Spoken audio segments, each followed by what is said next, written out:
Hello Top Top Mom! Aujourd'hui, épisode numéro 35, je m'entretiens avec une fidèle collaboratrice, la Top Top Mom d'Adèle et Flora, mais aussi la fondatrice de Fun Orthophonie, Gabrielle Asselin-Jobin. Parce qu'après tout, le développement du langage, c'est quasiment aussi important que les saines habitudes de sommeil. N'est-ce pas? Let's go, c'est parti! Bienvenue sur ton balado Feel Good du Motherhood. Top Top Mom et compagnie, parfois drôle, parfois touchant, mais certainement toujours pertinent et inspirant. Il n'y a pas un meilleur son pour t'accompagner pendant une sieste poutine ou pour te rappeler que la meilleure des mères pour ton enfant, c'est toi. Hello Top Top Mom! Alors, tel que mentionné dans l'intro, j'ai la chance et le privilège aujourd'hui de m'entretenir avec Gabrielle. Et là, Gabrielle, il faut que j'en parle à toute la communauté parce que Gabrielle, c'est une orthophoniste chez Fun, etc., professionnelle aguerrie, mais c'est aussi le bébé sœur de mon amie Catherine. Puis je trouve ça vraiment chouette qu'on se retrouve dans un tout autre univers, finalement, ma chère Gabrielle. Alors, bonjour. Enchantée, bonjour, bonjour. Oui, on se connaît depuis longtemps, dans le fond, que ma grande sœur. On n'est pas si éloignés, finalement, à l'école. Je te suivais de pas loin derrière, là. Et ici, je pense que c'est important de souligner que tu as été ma sauveuse. Quand j'étais dans mon grand trou noir, que mon bébé et moi, on dormait pas, puis ma grande sœur Catherine a dit, ben là, Gab, j'ai une amie qui pourrait t'aider. Et voilà, on avait comme renoué un peu à ce moment-là. Tu m'avais bien sauvé la vie, pour vrai. Mais tant mieux, tant mieux. Puis ça me fait toujours rire parce que c'est quand même la deuxième personne d'amis qui m'introduit comme ça. C'est elle qui a sauvé ma vie. Puis là, je fais tout le temps la blague. Non, mais je suis pas cardiologue. Tu sais, je chauffe pas littéralement des vies. Mais comme quoi, le manque de sommeil peut te donner l'impression que tu vas en mourir, hein. Mais oui, c'est ça, tu googles: «Est-ce que je peux mourir si je dors pas pendant 3 semaines?» là. Tu sais, rendu là dans ta c'est ça se feel comme une fin du monde quand on dort pas, honnêtement. Exactement. Et là, la bonne nouvelle, rassure-toi, Top Top Mom qui est à l'écoute, tu ne peux pas mourir d'un manque de sommeil. Le cerveau, à un moment donné. Non, mais c'est important d'en parler. Il fait genre un shutdown. Ça peut devenir dangereux parce que tu pourrais t'endormir littéralement n'importe où. Fait qu'il faut jamais en arriver qu'à avoir un trop grand manque de sommeil qui s'accumule, une trop grande privation de sommeil. Mais non, ton cerveau est trop intelligent pour te laisser mourir de fatigue. Il va juste te déconnecter. Mais on rêve pas d'en arriver là. Donc, bon, ben, sœur de Catherine, maître Asselin-Jobin, aussi maman, comme je l'ai dit en l'intro, de Adèle et Flora. Mais surtout, aujourd'hui, Gabrielle, on va s'entretenir de ton expertise. Tu es orthophoniste et la fondatrice de chez Fun. Comment ça a commencé, ça, cette histoire entrepreneuriale-là, de dire, moi, je veux pas juste être orthophoniste, je veux avoir mon entreprise qui s'appelle Fun, à ne pas confondre avec Fond. Parce que là, ça fait des années que je le disais que Gabrielle était orthophoniste chez Fond, jusqu'à temps qu'elle ait le courage de me reprendre et elle a dit, non, Pierre, faut que je te dise, c'est pas chez Fond, c'est chez Fun, comme dans Comme orthophoniste. Tellement funness, plein de bon sens. fun, tu sais, comme on trouvait le jeu de mots de fun, comme avoir du plaisir, qui est comme la base des apprentissages aussi. Donc, comment ça l'a starté? Bien, moi, ça fait 11 ans que je suis orthophoniste pédiatrique déjà. Puis, j'ai commencé au public auprès d'une clientèle chouchou que j'ai, qui est les enfants autistes. Moi, je travaille encore auprès d'eux, au public d'ailleurs. Puis, j'ai par la suite commencé à faire une pratique dans des cabinets privés, vraiment le traditionnel cabinet privé qu'on connaît bien. Puis là, les deux, ils me répondaient pas profondément à mon besoin. Puis aussi, je me disais, ben, tu sais, il y a du monde dans le milieu qui n'ont pas accès comme aux services privés, puis que les listes d'attente au public sont dommage éternelles. Fait qu'est-ce qu'on peut inventer quelque chose qui fasse en sorte que les parents de partout dans la francophonie, là, tu sais, moi, je parle à des parents du Saguenay, de la Gaspésie, de la Côte-Nord, là, puis ils ont besoin de poser leurs questions à un orthophoniste, puis d'avoir des informations justes, puis justement, de se libérer du méchant docteur Google dont je parlais tout à l'heure, puis Oui. de juste poser tes questions. Fait que c'était un peu c'est né de mon premier congé de maternité, une fois que Marie-Pierre m'a sauvé la vie puis que je me suis mis à dormir. Mais c'était la pandémie. C'était la pandémie, j'étais chez moi, puis qui dit pandémie dit début de la visioconférence. Puis ben j'étais avec une autre amie orthophoniste, puis on rêvait un peu à tout ça. Puis Fun est né d'un congé de maternité puis de la pandémie. Puis ça a évolué progressivement, mais ça continue à vivre, puis ça prend de plus en plus d'ampleur progressivement avec l'espace que je peux bien y mettre parce que j'ai 2 enfants aussi, puis je fais encore quelques jours au public. Donc, j'ai comme un genre d'équilibre en ce moment, si équilibre puisse être possible en tant que mère travailleuse. On faisait la blague avant de se connecter. L'équilibre est possible jusqu'au prochain virus, en fait. C'est ça, c'est ça. Et Et là, ben, parce que Badane Urbaine, tu l'as dit d'entrée de jeu, on parle du sommeil. Tu travailles au public, tu as une entreprise au privé, tu es maman de 2 enfants, 2 adorables mignonnes qui vont encore à la garderie. Toi, Gabrielle de chez Fun, est-ce que tu as encore le temps de bien dormir à travers tout ça? Mais oui, quand même. Je priorise vraiment mon sommeil parce qu'il est très, très. Une fois que je suis sombrée, tu sais, vraiment creux avec Adèle à pas dormir, j'ai tellement compris ce que c'était de pas dormir que là, ça fait partie de mes priorités. Puis, mon deuxième enfant, Flora, est une marmotte. Donc, elle dort tout le temps. Je suis désolée à toutes les mères qui écoutent que c'est pas le cas, mais j'ai payé avec la première, hein? Elle dort Oui, encore c'est pas. ça. Adèle est tough, là, elle se couche plus puis elle se réveille tout le temps, mais Flora, c'est une marmotte. Elle a toujours voulu dormir, elle me demande de dormir le soir, puis je vais la réveiller le matin à 8 heures. Ah, c'est génial. Ouais, Mais c'est ça, ouais. ça fait rêver effectivement, mais comme quoi, avec même la même génétique, tu as 2 enfants qui ont le même père et la même mère, puis regarde, tu vois à quel point elles sont différentes d'une autre tu sais, on parle sommeil là, mais ça peut être vrai sur plein de sphères de développement, mais regarde à quel point c'est différent.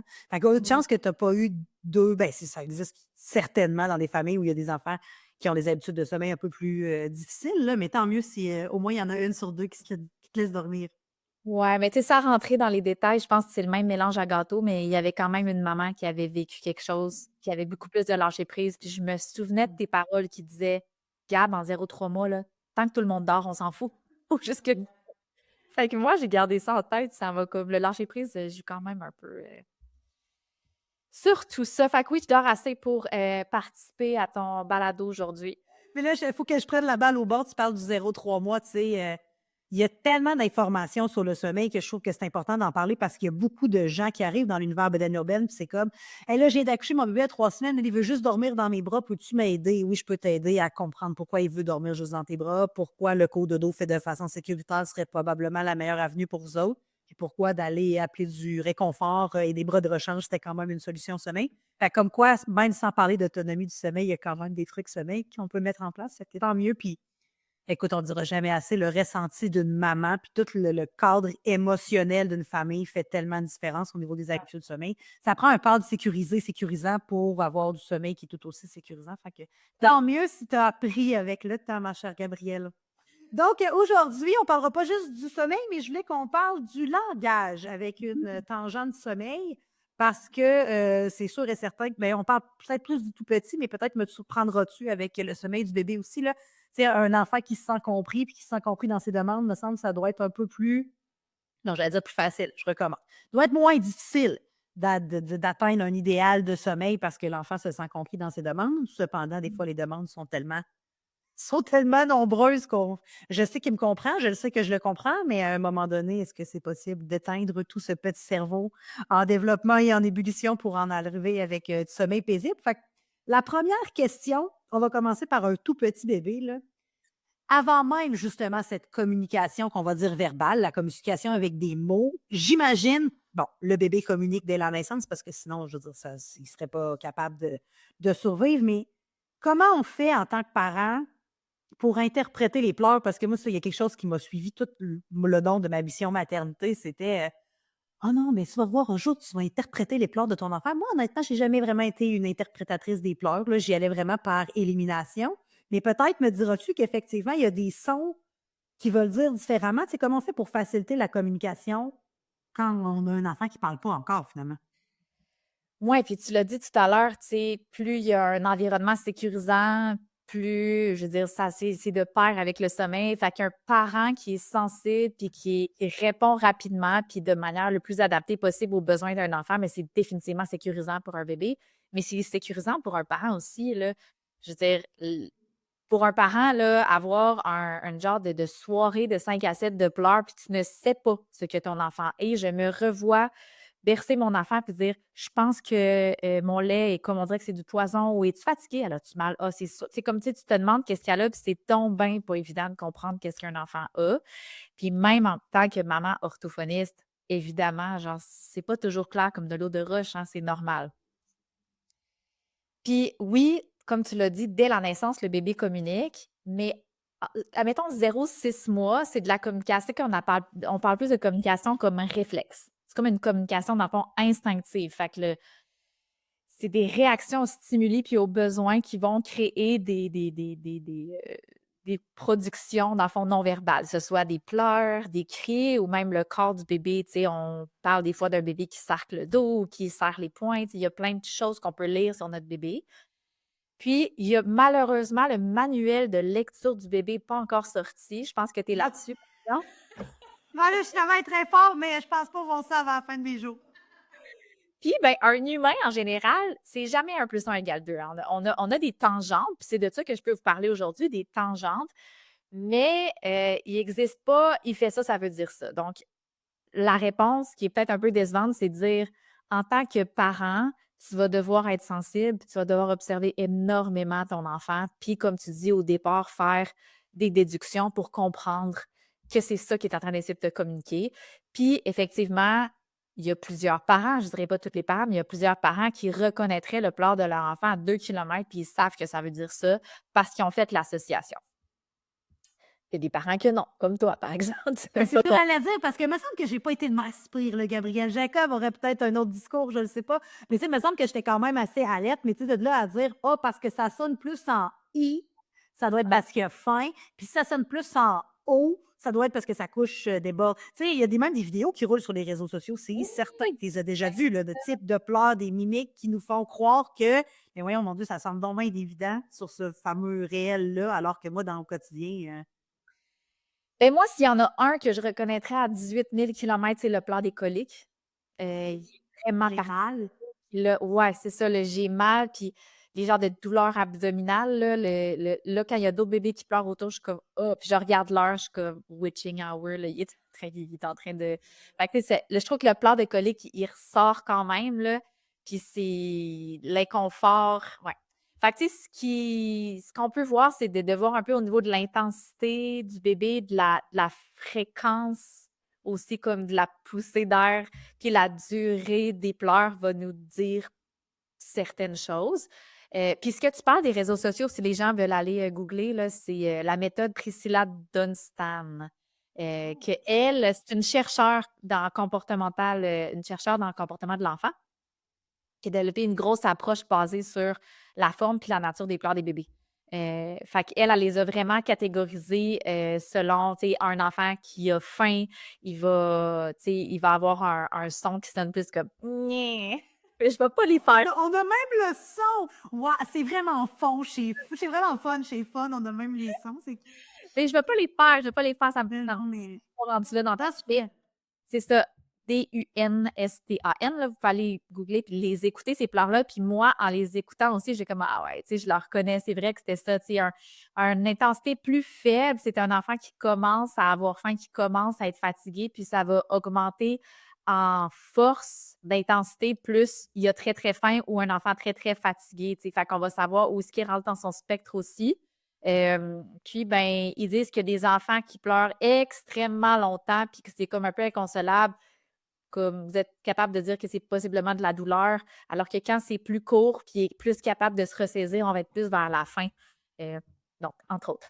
Fait que si ça vous tente d'aller écouter, puis à décrire un peu aussi les voyelles qu'on va plus retrouver avec certains sons, euh, c'est intéressant. Par contre, je fais mon attention, je suis orthophoniste, puis je pense que, puis maman aussi, puis toi, tu le diras la même chose. Je pense qu'il faut rester associé à notre instinct, à un être humain. Il n'y a pas de recette miracle. Il existe plusieurs façons de pleurer pour un bébé, pour un même besoin. Je veux dire, notre bébé il va la plupart du temps pleurer de la même façon pour ce besoin-là, mais essayons de ne pas tout canner dans des petites boîtes. Les cercles, ça ne rentre pas dans les carrés. Généralement, les bébés, ça ne rentre pas dans des carrés. Tu comprends mon expression? Je Fait que- l'adore. En fait, j'étais en train de me dire, je vais attendre qu'elle finisse sa phrase pour dire, je pense que je vais te la voler. ah ouais, Rien, pas d'accord. puis on oublie. Mmh. C'est ça, fait qu'il faut juste prendre en compte tous les signaux. Tu sais, je parlais tantôt de tous les signaux du corps du bébé, là, tu sais, les signaux comportementaux du bébé sont vraiment autant parlants que les pleurs du bébé. Fait que regardez qu'est-ce que son corps dit, tu sais, comment ses mains bougent, comment son corps se crispe. Parce que on voit, tu sais, comme un enfant que tu fais ça puis il se retourne tout de suite, ça te dit quand même qu'il a possiblement faim.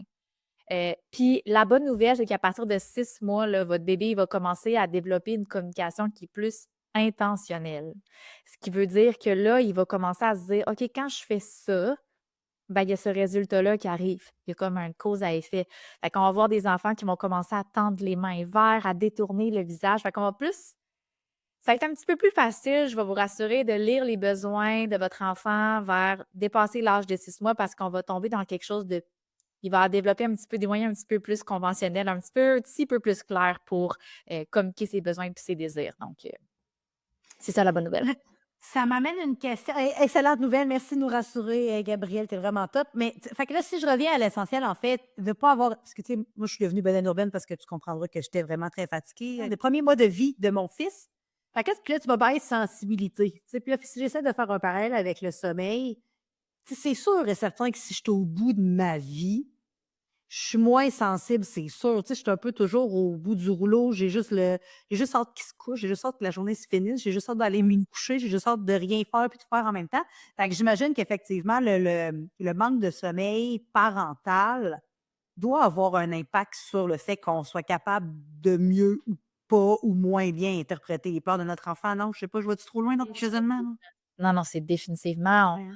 on est moins disponible à la communication, là, on est juste plus capable d'en prendre, là, fait que faut pas se taper sa tête, puis tu sais, je veux dire, il y a aucune mère ou père de ce monde qui va dire qu'il a toujours tout compris qu'est-ce que son bébé en 0 6 mois lui communiquait, là. C'est juste que quand je parle de sensibilité, c'est qu'on va aiguiser nécessairement nos réflexes par rapport à ce que notre enfant nous communique de manière non verbale, puis après, ben, il y a une liste de besoins de base, fait qu'essaie-les toutes. Comme tu disais, toi, tu faisais en élimination. Bon, c'est-tu sa couche? Es-tu fatigué? Es-tu faim? Es-tu ouais. Fait que puis finalement, au pire, comment tu appelles ça? Des plans B par en poussette? Ouais, c'est ça, qu'écoute, quand il y a plus rien qui est possible, écoute, accompagne-le dans ses pleurs, fais semblant de le comprendre, hoche la tête puis dis: «Oui, oui, oui, oui, écoute, il y a plus rien d'autre à faire de toute façon». Mais je trouve que c'est rassurant de savoir que, tu sais, ça a plus rapport avec le fait d'être sensible à l'interprétation des peurs plutôt qu'un skills de mom que tu as ou que tu as pas. Tu sais, je veux dire, moi, je pensais que c'était vraiment juste que moi, ça m'avait pas été donné. Pourtant, là, je pense qu'on communique. Ben, là, à l'adolescence, on communique de moins en moins souvent, de moins en moins longtemps, parce que les phrases complètes sont devenues bien compliquées. Mais je trouve que ça me rassure de dire, ben, tu sais, c'est plus au niveau de la sensibilité puis de l'interprétation que tu en fais plus que de dire que tu l'as ou tu l'as pas, tu sais. Ouais, puis la disponibilité, comme tu disais. Puis tu sais, je pense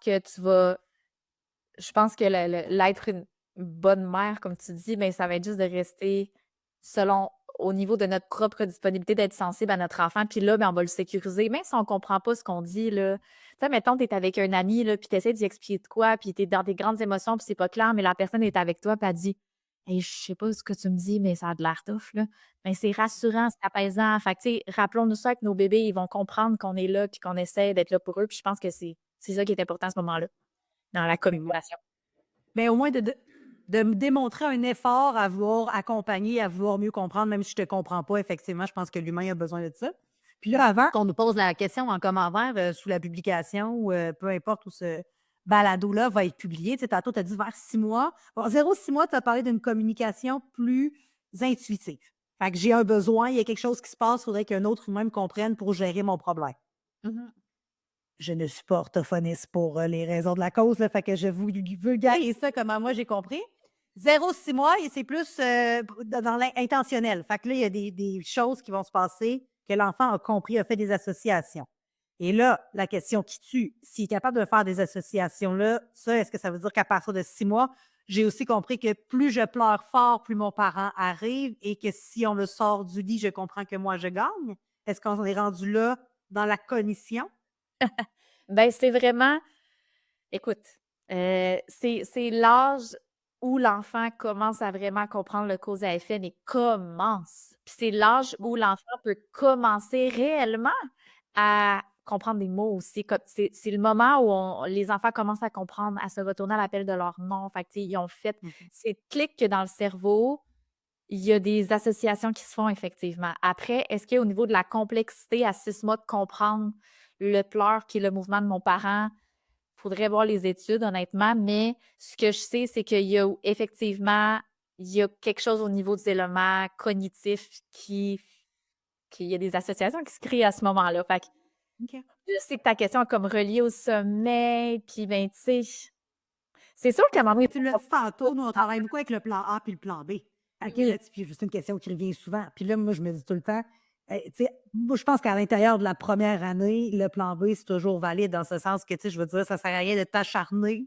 T'aimes-tu mieux que ton enfant comprenne que pour le moment, il a gagné puis est capable de recommencer à lui montrer comme à modifier ses habitudes de sommeil versus tomber dans l'acharnement que ça dure 4 heures, que tu l'aies fait juste une fois dans ta vie puis que tu sois, entre guillemets, «traumatisé» d'une approche comme ça. Fait que là, c'est la philosophie bédaine urbaine. Fait que là, je te challenge Ouais. un peu là-dessus parce que moi, tant qu'à moi, ton bébé de 6 mois, si après une demi-heure, ça a pas fonctionné, puis que tu le remets au sein, que tu l'endors dans tes bras, puis tu le déposes après, moi, je pense que tout le monde gagne à essayer de modifier l'habitude de sommeil, mais tout le monde gagne à se dire, à un moment donné, on ne fera pas ça pendant des heures.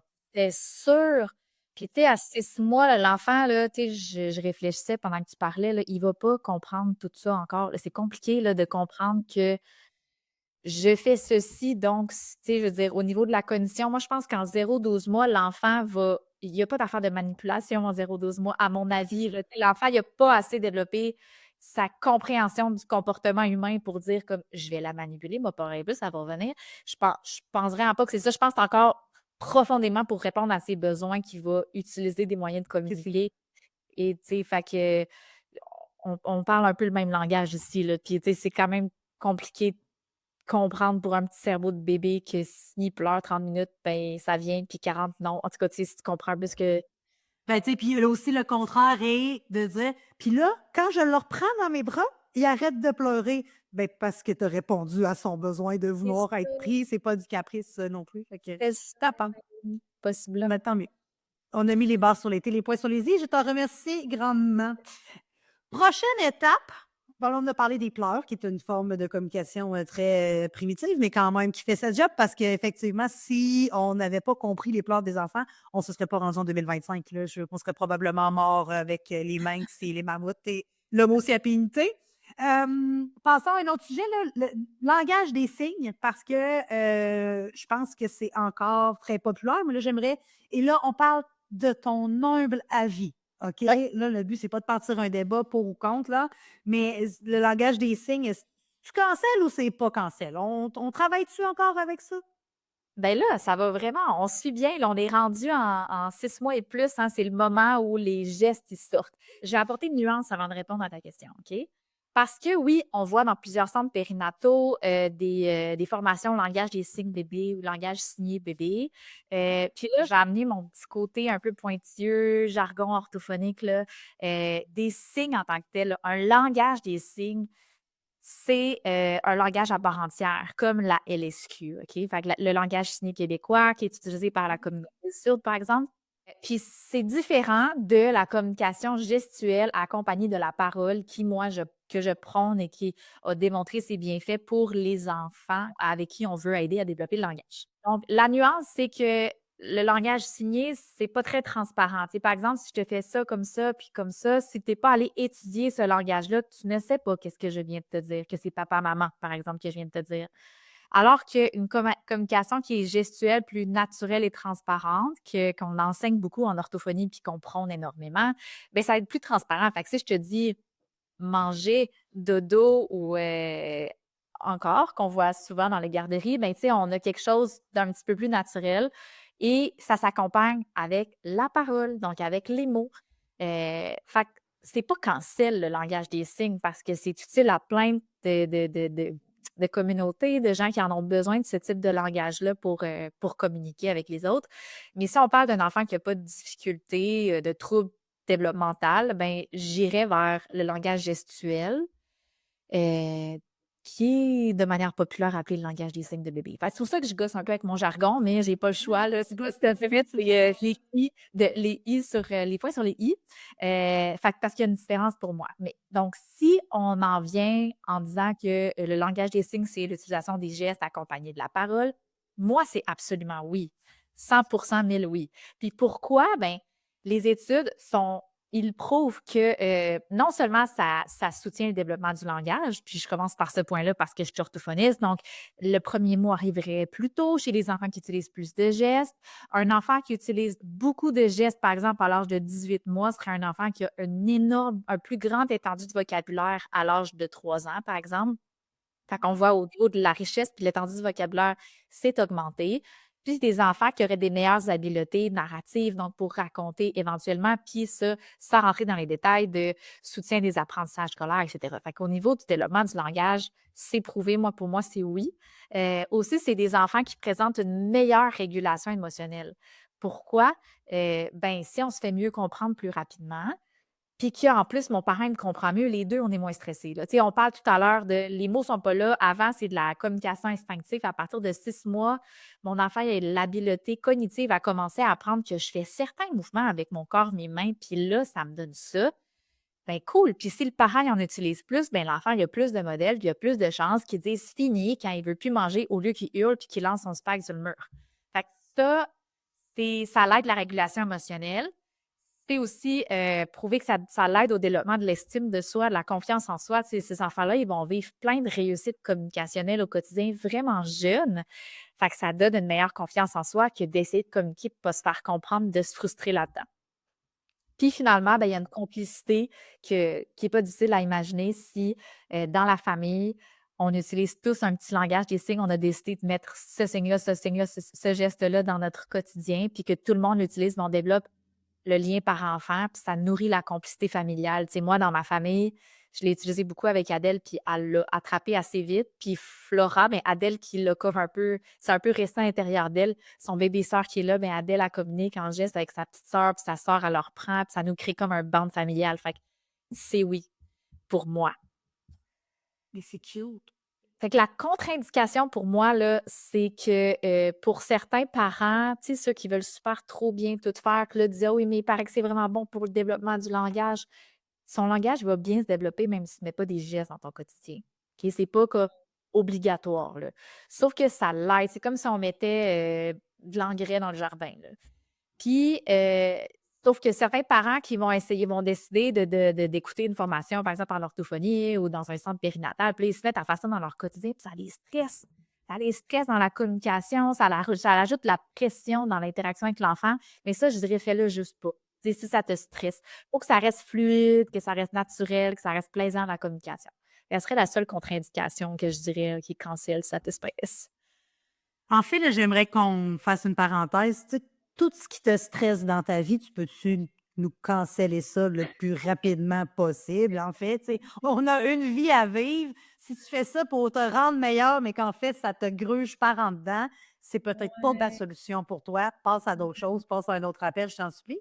Là, moi, j'avais 2 questions qui me venaient en tête pendant que tu jasais de ça. La première, c'est que si j'ai bien compris, moi, je pourrais décider que n'importe mais là, à 14 ans, il s'exprime quand même assez bien. Mais mettons qu'on revient back.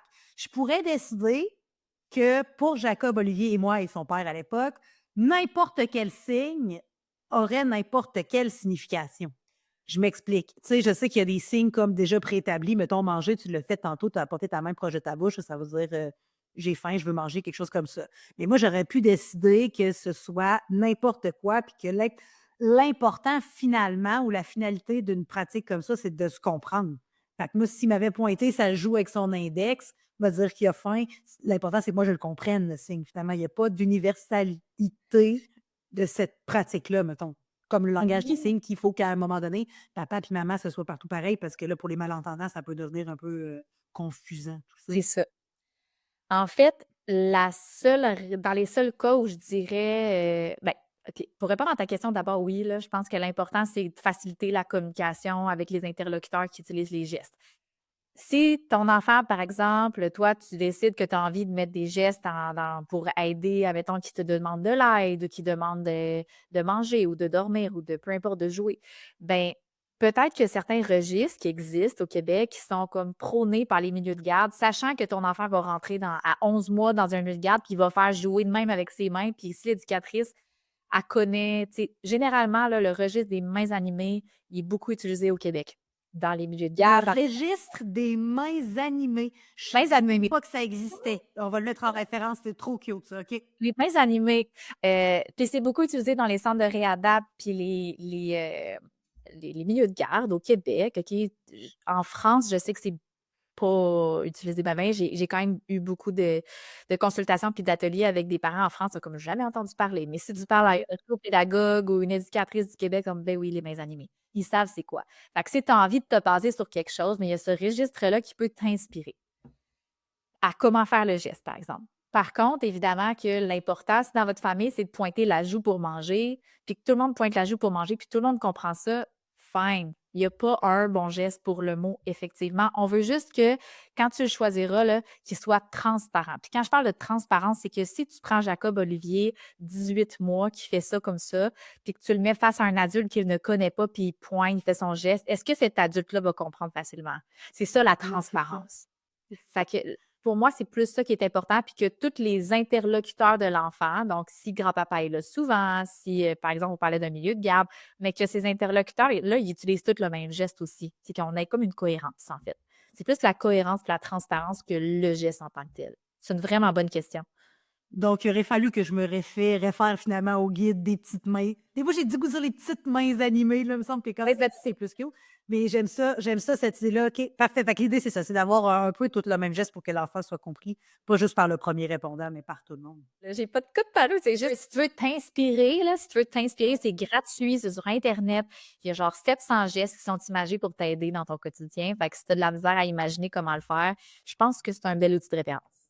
Ah, c'est vraiment chouette. Puis là, moi, ma question, c'est, on a entendu beaucoup parler justement du langage des signes. Est-ce que toi, tu as une formation sur gestuelle Je technique? donne une formation, oui, ça s'appelle la magie des gestes parce que un peu comment j'en parle, je suis vraiment passionnée par les gestes. Puis pour moi, dans ma pratique, ça fait tellement de différence. Puis dans les premiers, admettons dans le 0-1 an, 0-18 mois, je vois vraiment la différence dans l'interaction par enfant. Quand le parent il se met à utiliser des gestes, je vois qu'il y a de la magie qui se passe. Ça, j'ai appelé ça la magie des gestes. Je trouve ça vraiment beau.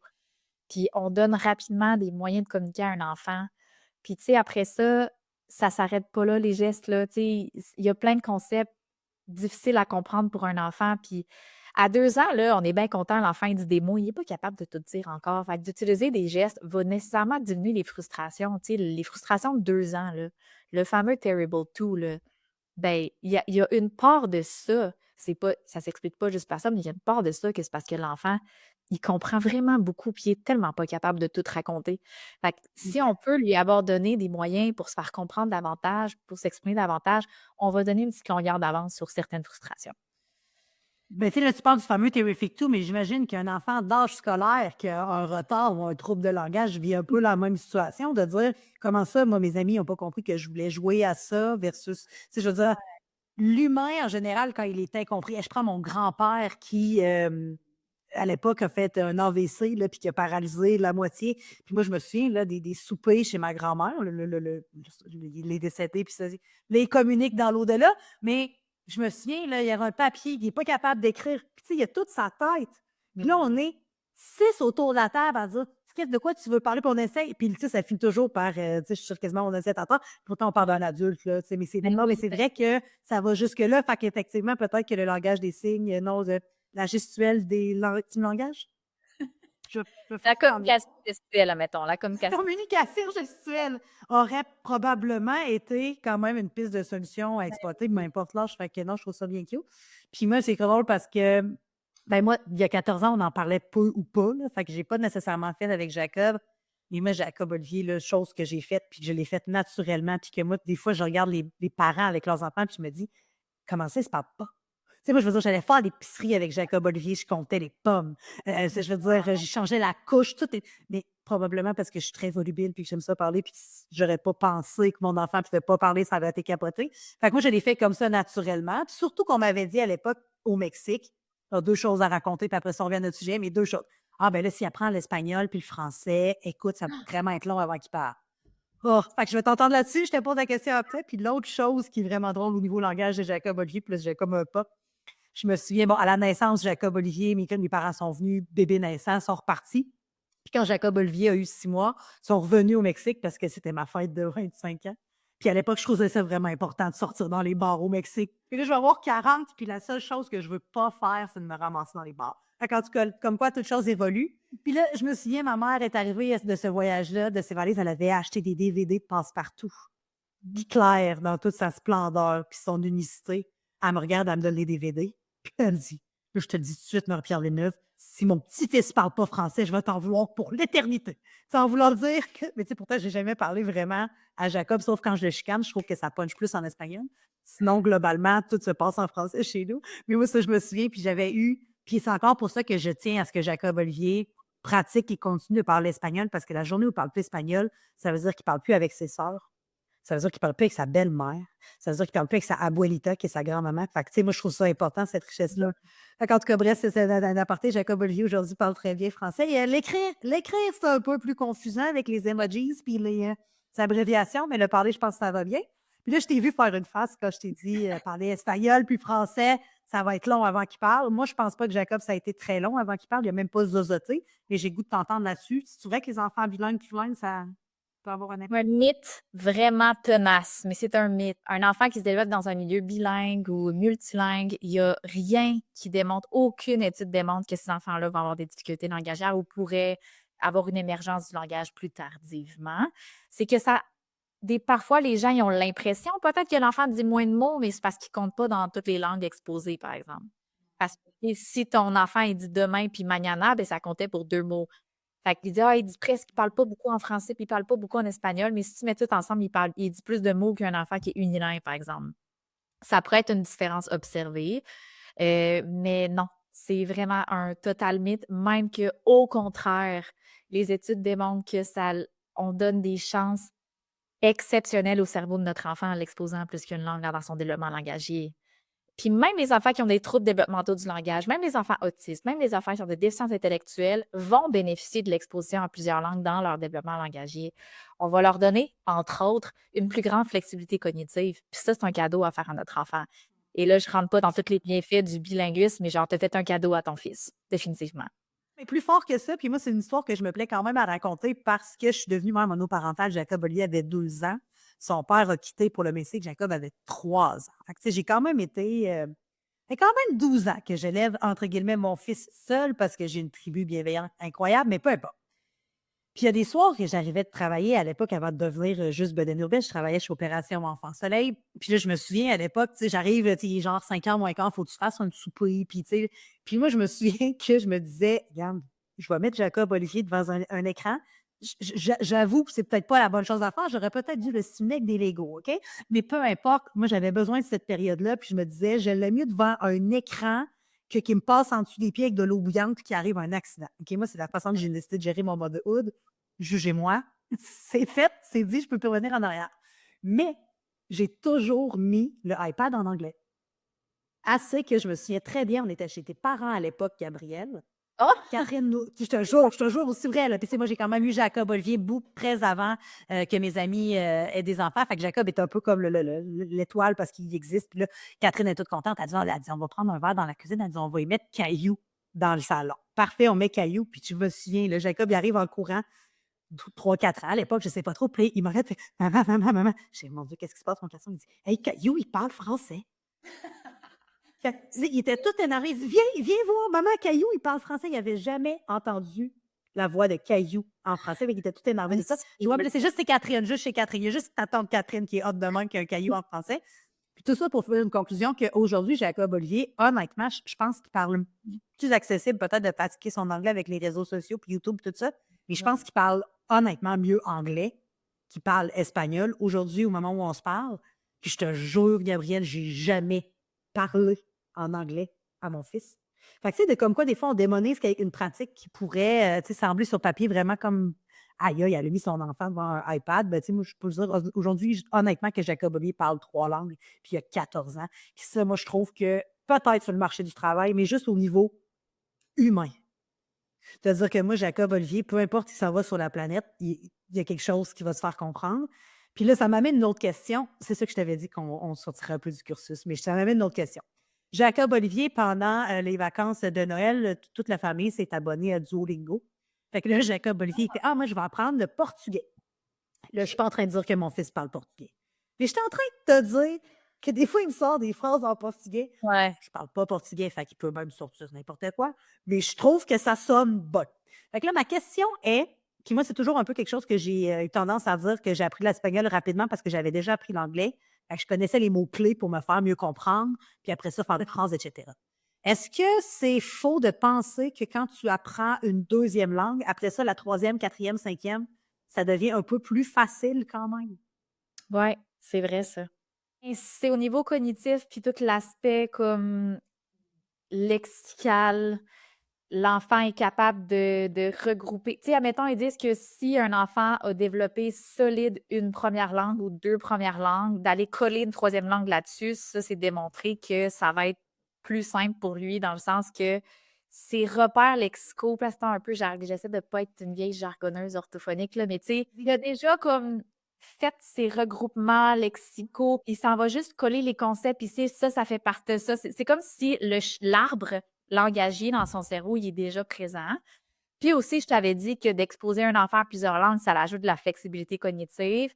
Ben, ça m'en fait partie de ça. Fait que, tu sais, c'est vrai que les enfants exposés ensuite à 2, 3, 4 langues, c'est rendu comme un muscle qui vient d'entraîner finalement. Fait que ton fils, possiblement que le portugais, ben, ça sera plus facile qu'une personne qui est unilingue francophone, définitivement.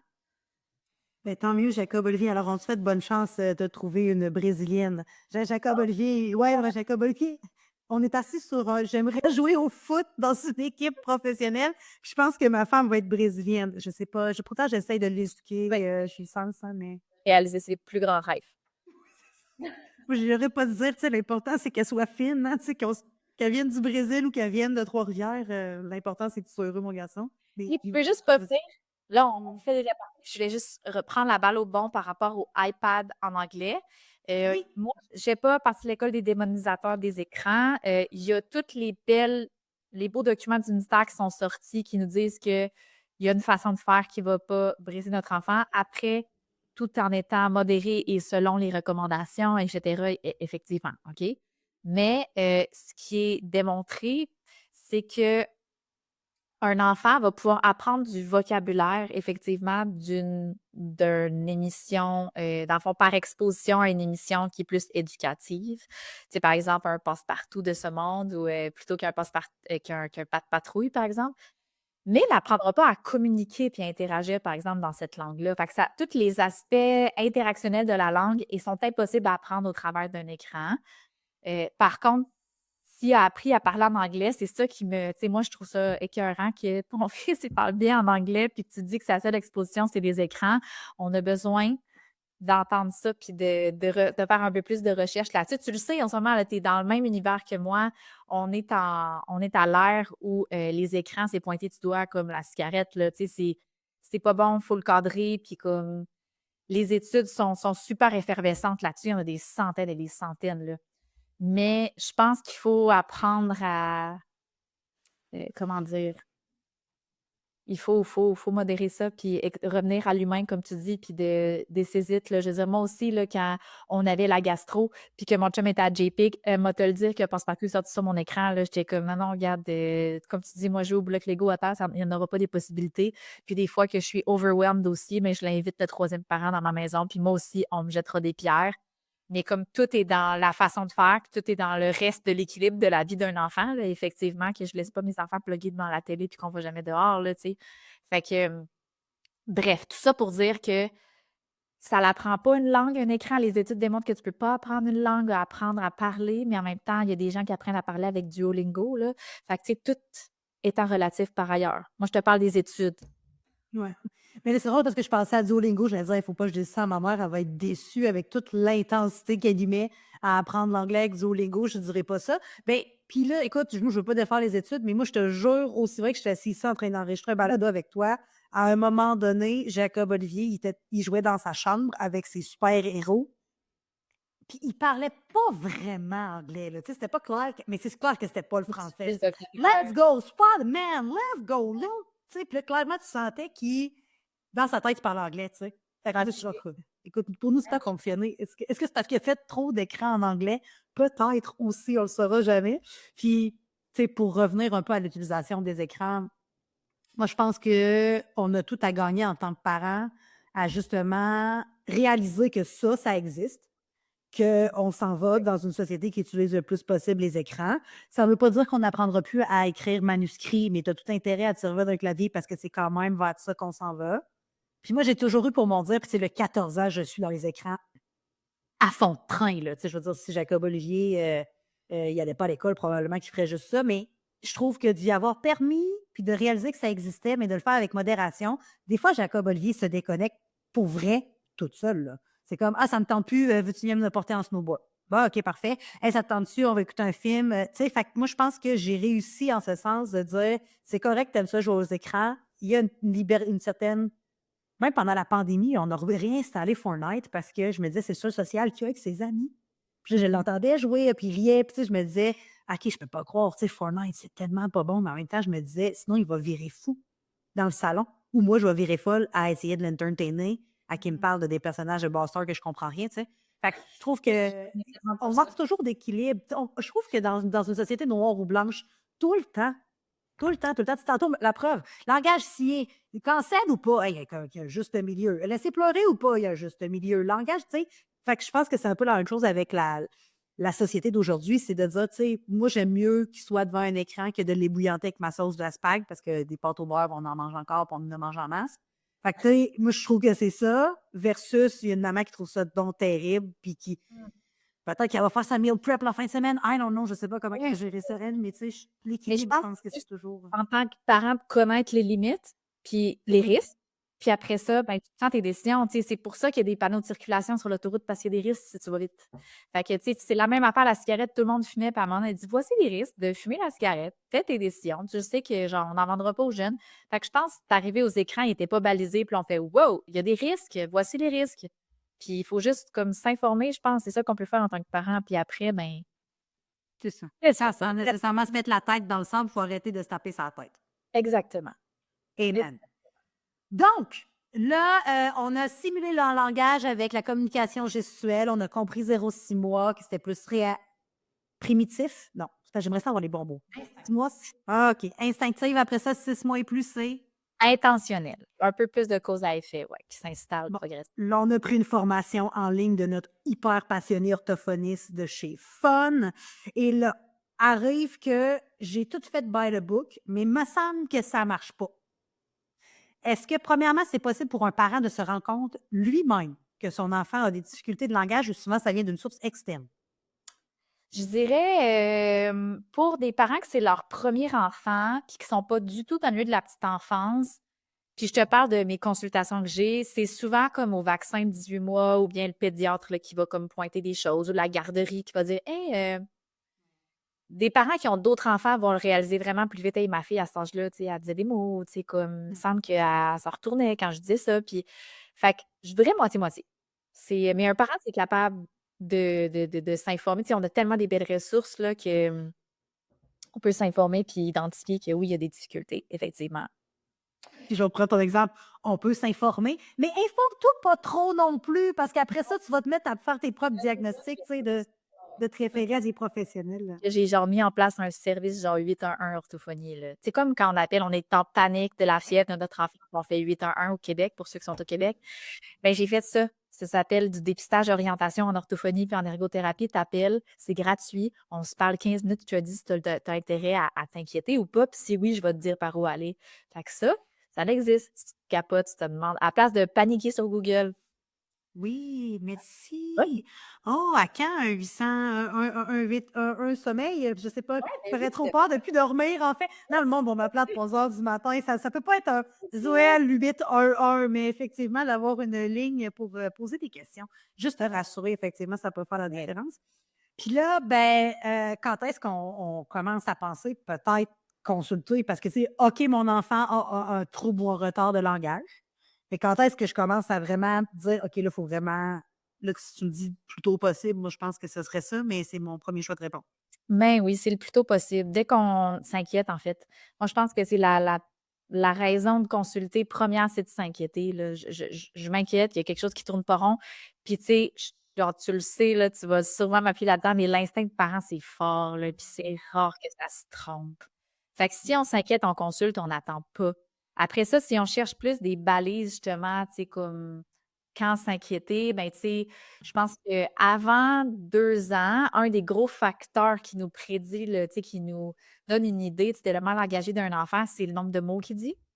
Fait que je pense que si on a envie de faire un suivi de ça, ben, on peut se mettre un petit papier dans notre armoire puis écrire les nouveaux mots que notre enfant il dit puis de les compter. On s'attend à ce qu'un enfant entre 12 et 16 mois il dise son premier mot. On s'attend qu'à 18 mois, il y a un minimum de 10 à 20 mots, là. Admettons, ça dépend des orthophonistes, là, mais admettons qu'on va se dire 10 mots ensemble, 15 mots pour trancher. Puis après ça, ben à 2 ans, là, 24 mois, il faut que tu aies un minimum de 50 mots. En dessous de ça, là, il y a quelque chose qui doit être expliqué. On parle de minimum et non pas de moyenne de mots dits, là. Fait que je pense que c'est important à garder ça en tête aussi. OK. Puis, mais moi, ma question, c'était, mettons que mon enfant, je le sais qu'il veut du lait quand il appelle ça du loulou. Mhm. Quel mauvais exemple. En tout cas, peu importe. Est-ce que je compte ça comme un mot? Oui, oui, c'est ça, c'est intéressant de se demander qu'est-ce qui compte comme un mot. Tu sais, si ton enfant, justement, tu a appris le langage des gestes, là, puis il fait encore comme ça avec sa main, mais ça va compter pour un mot en passant. S'il fait des onomatopées, que lui, il tripe ses animaux quand tu lis des livres, là, puis il fait des miaus puis des woufs, chaque miau et wouf va compter pour un mot aussi. Puis un mot bien dit, comme maman, ou un mot qui n'est pas bien dit, donc mal prononcé, va être aussi un mot. Si il dit bas pour lait, mais qu'il dit toujours bas pour lait, ça va compter pour un mot aussi. Dans le fond, ce qui compte, c'est que ton enfant le dise de manière autonome, donc pas suite à ce que toi, tu lui donnes un modèle. Fait qu'il le dise en contexte, de manière autonome, puis qu'il l'ait dit plus qu'une fois aussi. Puis là, tu dis, OK, voici un nouveau mot, puis là, je peux l'attendre ta petite feuille dans l'armoire de ta cuisine, puis te mettre à compter tes mots. Je trouve ça cute parce qu'on dirait qu'on parle de la même génération avec ta liste dans l'amour de la cuisine. Ouais. Sûrement des mamans qui nous écrivent, c'est comme, pourquoi elle n'écrit pas son téléphone? Puis là, ben, tu sais, parler de stimulation du langage, on en a parlé tantôt, là, j'ai vu des millions de vidéos de toi avec tes filles, puis là, tu sais, tu pointes la bouche, puis tu articules, puis tu répètes, tu sais. Je pense pas que 24 heures sur 24, 7 jours sur 7, ce soit quelque chose qui est tant facile à appliquer quand tu n'es peut-être pas orthophoniste, mais juste de te voir en action sur ton compte Instagram de Fun Orthophonie, c'est vraiment, vraiment trippant. Puis sinon, ben, tu sais, si j'ai pas nécessairement le goût, la patience, le temps de le faire, il y a sûrement des jeux que tu peux, tu sais, dans tu sais, le fait de stimuler nos enfants, des fois, ça va être plus au niveau moteur. J'imagine qu'il y a des activités que tu peux faire au niveau du langage, là. Tu sais, mettons que tu aurais à me nommer tes 3 préférés, là. Ouais, c'est une tough question, ça. J'avais fait justement un reel de ça parce que je me fais tellement demander, Gabriel, quel jeu je devrais acheter? Puis la réponse d'une orthophoniste que tu vas souvent entendre, c'est comme n'importe quoi qui intéresse ton enfant, là, comme la vie est une stimulation du langage, là. Fait que tu sais que t'as pas. OK. Si par exemple, j'essaie de te répondre vraiment plus fair play, puis que je te dis, bon, qu'est-ce qu'il y a dans mon sac d'orthophonisme? Ben, j'ai toujours des livres, tout le temps, tout le temps, tout le temps, de toutes les sortes, parce qu'un enfant de 1 an, 2 ans, 3 ans, ça aime plein de sortes de livres. Fait que moi, je pense que si tu as un go-to, là, va à la bibliothèque, va dans la section comme adaptée à l'âge de ton enfant, puis regarde qu'est-ce qui l'intéresse comme livre, puis c'est vraiment le fun. Après ça, les livres, il y en a qui aiment plus ça bouger, fait que le reste, c'est le jeu préféré, c'est toi-même, là. Fais des people play, fais des parcours à terre, saute, tourne, chante. Comme, je pense que moins il y aura de distracteurs environnementaux, tu sais, moins de distracteurs dans l'interaction, plus tu lui donnes de chances que l'attention soit dirigée vers ton visage, vers tes mots, vers ta parole, qu'on n'a pas de distracteurs à l'attention visuelle puis auditive. Puis sinon, ben, un bon à apporter dans sa couche, moi, la pâte à modeler, ça me passionne. On peut tout faire avec ça, on peut tout stimuler. Puis c'est plus sensoriel pour les enfants qui ont besoin de plus manipuler. Fait que moi, je trouve ça trippant de la pâte à modeler. J'essaie vraiment de répondre en disant des choses, mais en même temps, je vais continuer à dire que l'important, c'est qu'est-ce qui intéresse ton enfant, puis plonge là-dedans. Puis reste que pour stimuler le langage, puis tu n'as pas le temps, là, encore plus efficace que ça, là, c'est de te coller aux routines, les fameuses routines.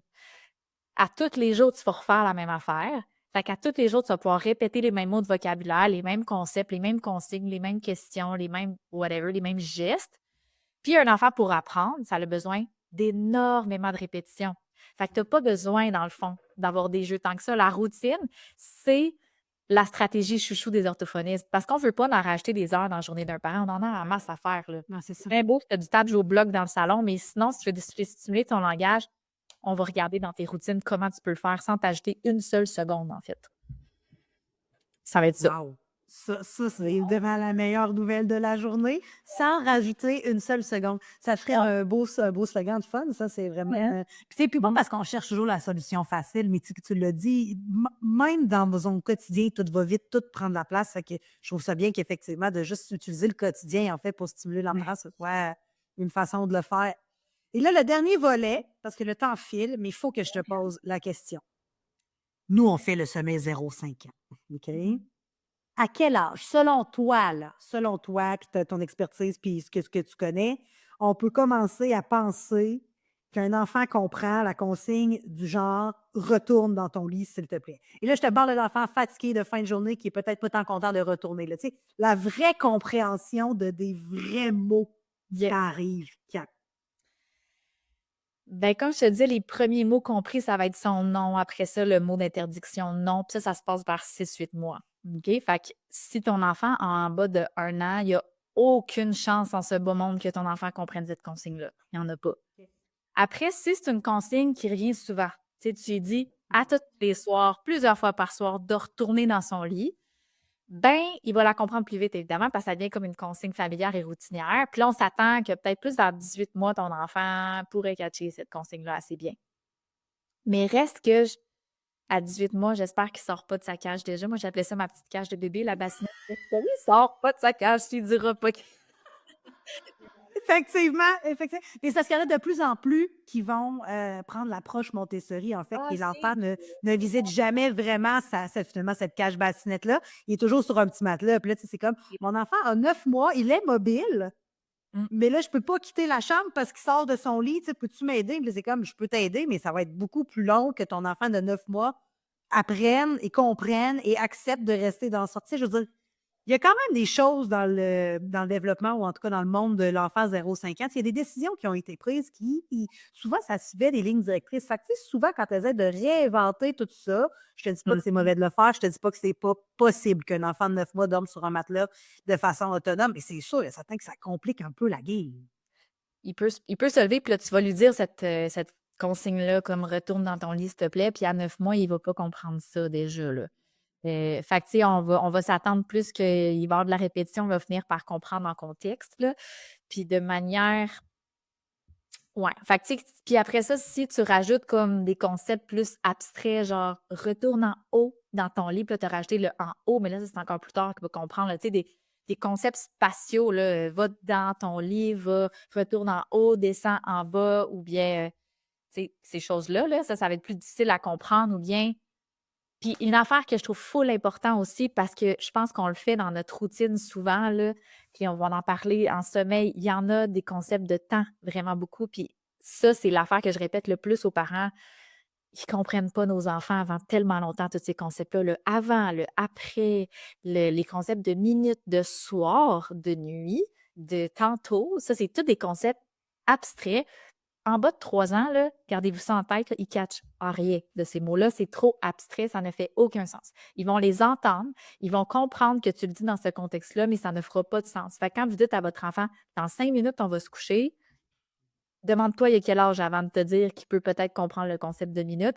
Fait que ça, je trouve ça intéressant, c'est quand on parle de consignes à l'enfant puis de qu'est-ce qu'il comprend réellement. Des concepts de temps, c'est tard. C'est dans les plus tard. C'est super abstrait, là. J'ai goût de faire la joke que ma cousine, je pense qu'elle a appris à lire l'heure sur une montre à aiguille. Je pense qu'elle avait 14 ans. Moi aussi, je t'aime, Alexandra Doudou. Puis là, moi, mon autre question que j'ai par rapport à ça, c'est si ma phrase est trop longue, puis que l'enfant, il y a comme trop de bruit à l'intérieur de cette phrase-là, puis qu'elle ne comprend pas nécessairement, est-ce que... Bon, moi, je prends mon exemple personnel. Moi, Jacob Oli, j'ai jamais vraiment parlé en bébé. Si c'est sûr que je suis dans mon soutien avec la petite voix, c'est oui, là. Et tu sais, de dire... Heu, dodo chouchou, tu sais, on s'en va faire dodo. Tu sais, moi, j'ai toujours utilisé des grandes phrases, mais est-ce qu'il aurait fallu que, justement, plus petit, on adapte un peu notre verbatim avec des mots clés qui font qu'il y a moins de bruit autour de la consigne, qui fait que la consigne est mieux comprise? Ben en fait, ça dépend de l'âge de l'enfant, là. Si tu as un enfant en bas de 1 an, on va utiliser des phrases les plus simples possibles. On peut utiliser des mots-clés comme tu dis «dodo», puis là, on va lui montrer en faisant un geste, on ajoute des gestes pour l'aider à comprendre. Mais moi, ce que j'entendais dans ton exemple, c'était comme un peu du, tu sais, parler comme un bébé, un peu toutou, boubou, on va aller, tu sais, comme de pas faire une phrase qui est bien construite au niveau de grammatical, c'est pas une bonne, c'est pas une bonne chose. Même s'il y a 1 an, c'est mieux de faire une phrase simple, complexe, bien. On veut donner des bons modèles à notre enfant, en fait. Là. On veut pas qu'il se mette à faire des phrases puis parler un peu en homme des cavernes en enlevant les déterminants, là. Fait que, tu sais, on veut faire des belles phrases courtes. Si ton enfant, tu as l'impression, tu veux t'assurer de sa compréhension, mais segmente-la, ta consigne. Tu sais, dis comme, viens ici, t'attends qu'il vienne, suis-moi, va dans ton lit. Au lieu de dire comme, allez, va dans ta chambre, marche que là, va te coucher, ben, tu sais, c'est mieux peut-être de segmenter la consigne au lieu de faire une consigne plus longue puis plus complexe, de rajouter des gestes puis de le guider, j'imagine. Puis de ce temps-ci, je sais pas si tu l'as vu passer, il y a comme vraiment un buzz sur la compréhension des consignes positives et négatives. Oui, C'est, le jouet, là. ouais. Non, non, ne me montre pas le dinosaure, là. Ouais. Ouais, puis tu sais, comme, c'est que ça, c'est comme du bruit langagier, en fait. C'est que plus, en ajoutant comme de la négation dans ta consigne, comme sors pas de ta chambre, au lieu de dire reste dans ton lit, Reste dans ta chambre. ben, c'est pas que l'enfant, il peut pas comprendre la négation, puis on doit jamais parler en négation parce qu'il doit finalement comprendre ce type de phrase-là.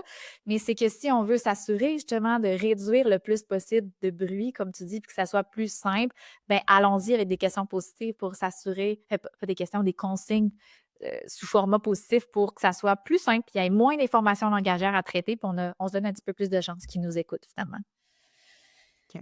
J'ai 2 dernières questions parce que je sais que ça fait 1 heure, mais il faut que je les pose. Tantôt, tu as dit les concepts de temps, c'est tellement abstrait, tu as bien dit 3 ans. Oui, ça commence à 3 ans. Tu sais, le avant-après, tantôt, là, c'est à 3 ans que c'est compris, vraiment, réellement. Là. Bon, fait que là, si moi, je veux mettre en place un système d'émulation pour motiver mon enfant à respecter son cadran lumineux. Et là, on est full dans le sommeil, OK? Fait que bref, si je veux finalement que mon enfant attende la lumière verte de son au lit pour se lever, puis là, je me dis, si tu réussis ça, je vais te donner un privilège, une récompense, un système d'émulation, un système de motivation, quoi. Ça veut dire qu'avant 3 ans, si je dis demain matin, si tu respectes ta lumière verte sur ton hibou, demain, je te fais des crêpes au chocolat. Avant l'âge de 3 ans, cet enfant-là, il n'a rien compris. Ben, pas, il n'a pas rien compris, mais demain, c'est comme trop loin. Là. Ça fait. Ce que je vois, c'est que ce parent-là, dans ton exemple, a ajouté une structure visuelle et concrète pour aider l'enfant à comprendre. Fait que, tu sais, ces petits grow clocks-là, là, que justement, qui changent de couleur, là, c'est pas pour rien, là. C'est parce que les enfants, ils vont se lever la nuit, ils vont être comme Good morning! Puis ils savent pas c'est quoi. Tu dis Hey, va te recoucher, c'est la nuit! Puis ils vont pas comprendre. Par contre, puisque du visuel, un soutien concret, c'est de racheter du concret à ce qui est trop abstrait pour être compris. L'enfant, par exposition, par répétition, par routine et par soutien du parent, va finir par comprendre jaune, debout, bleu, dans mon lit. Puis ça, puis éventuellement, ben, on va rajouter, on va utiliser souvent le mot nuit, puis jour, puis matin. Il faut pas arrêter de le dire, mais votre enfant va avoir besoin de soutien. Il ne faut juste pas. Moi, je pense que je dis ça dans le sens gérer vos attentes par rapport à la compréhension de votre enfant quand vous utilisez ces termes-là. Puis assurez-vous de, dans le fond, si vous dites demain, on s'en va chez grand-maman, ben demain, ça se peut qu'il se mette à courir dans le salon puis qu'il aille prendre son manteau, là, s'il n'est pas assez grand pour comprendre c'est quoi. Fait que sortez donc un calendrier, puis regarde un X, ici, c'est aujourd'hui, puis demain, c'est là, par exemple. Fait que, tu sais, c'est juste de rajouter, de gérer nos attentes, puis de soutenir notre enfant quand c'est des concepts plus compliqués.